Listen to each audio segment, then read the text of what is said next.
Okay, angels and darlings. So tonight's homework is to use your notes for distance, time, and speed time graphs.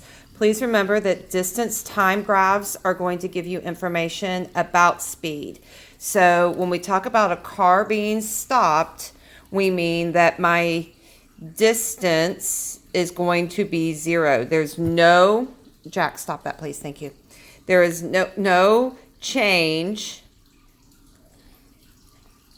in distance, but there is change in time. You're just sitting there. If I'm traveling at a constant speed, it's going to be a straight line with a slope. If my speed of my car is decreasing, that means that I'm going to be slowing down or approaching that flat line. And if the car is coming back, that means that I am returning to a 0 distance. So if we look at graph A, we're starting here at 0, and here's where I ended. I'm ending away from where I started. So I've traveled this whole distance. So maybe this is home and this is work. Or for you guys, that would be school. Okay? Now here, my start distance on graph C and my end distance are the exact same, but my time has changed. So I didn't move my distance at all. Remember here, looking at my distance, my start distance is maybe I'm at work or school. And my end distance is I'm close to home. I haven't made it there yet. The bus didn't drop me off right at my house. And then at the end here, my start distance, I'm at home.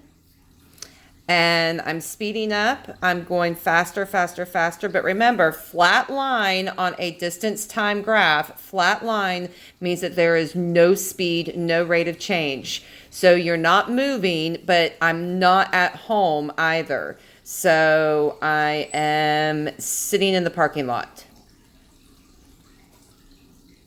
I haven't gotten out of the car yet. Okay?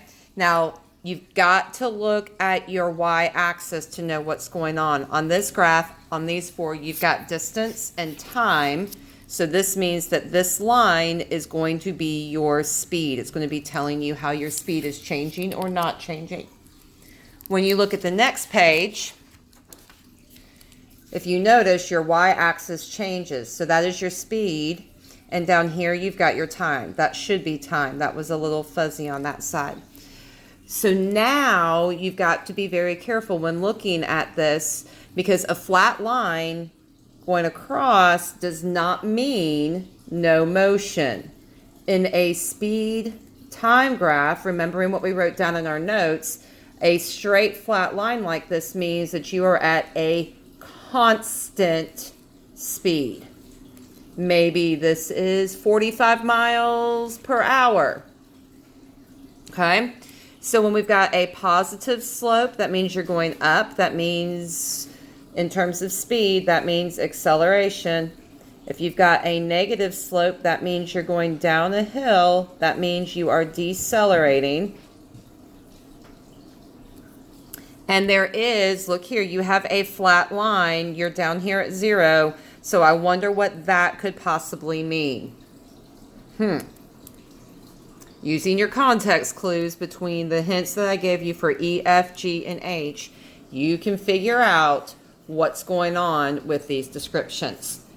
I'll be in my classroom to help you all out, but again, remember, you got to look at what you've got going on your y-axis to know if this line is going to be acceleration, or if it's distance, this slope is going to be your speed. Bye, guys.